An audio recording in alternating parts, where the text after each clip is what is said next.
Түбән Камадағы 100-дән артык гаилә яңа фатир ачкычларын алды. Дәүләт торак фонды социаль ипотекага яңа йортта фатирлар бирде.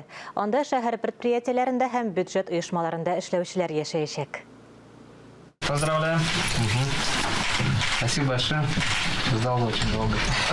Светлана Нагимуллина да яңа фатирын озак көткән. Ул ире белән шин җитештерү предприятиесендә эшли.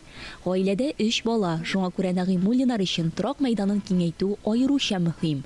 Бүгін алар беренче тапкыр 3 бүлмәле яңа фатирны карадылар. Иркен коридор, зал, 2 йокы, зур аш-су бүлмәләре. Очень довольны, очень рады. Дети уж особенно рады, что квартира будет новая, большая.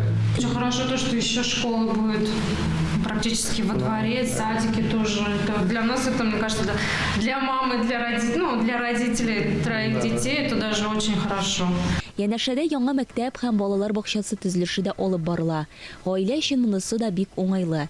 2 белем бирү учреждениесе да өйдән берничә метр ераклыкта гына. Рады очень сильно.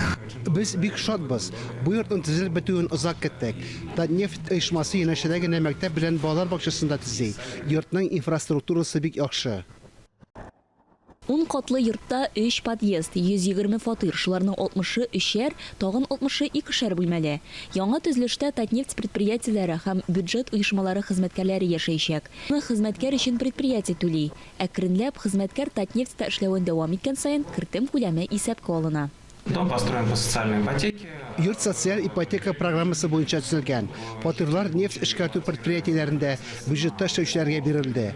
Йорт Татарстан президенты каршындагы дәүләт торак фонды инвестицияләре хисабына салынды. Барлык фатирларда тиешле сантехника, газ плитәләре, мәгълүмат җиткерү җайланмалары, су, газ һәм электр энергиясын исәпкә алу счетчиклары, җылылык регуляторлары белән тәэмин ителгән. Айзилә Батырханова, Светлана Шумкова, Максим Липин, Татарстан яңалыклары.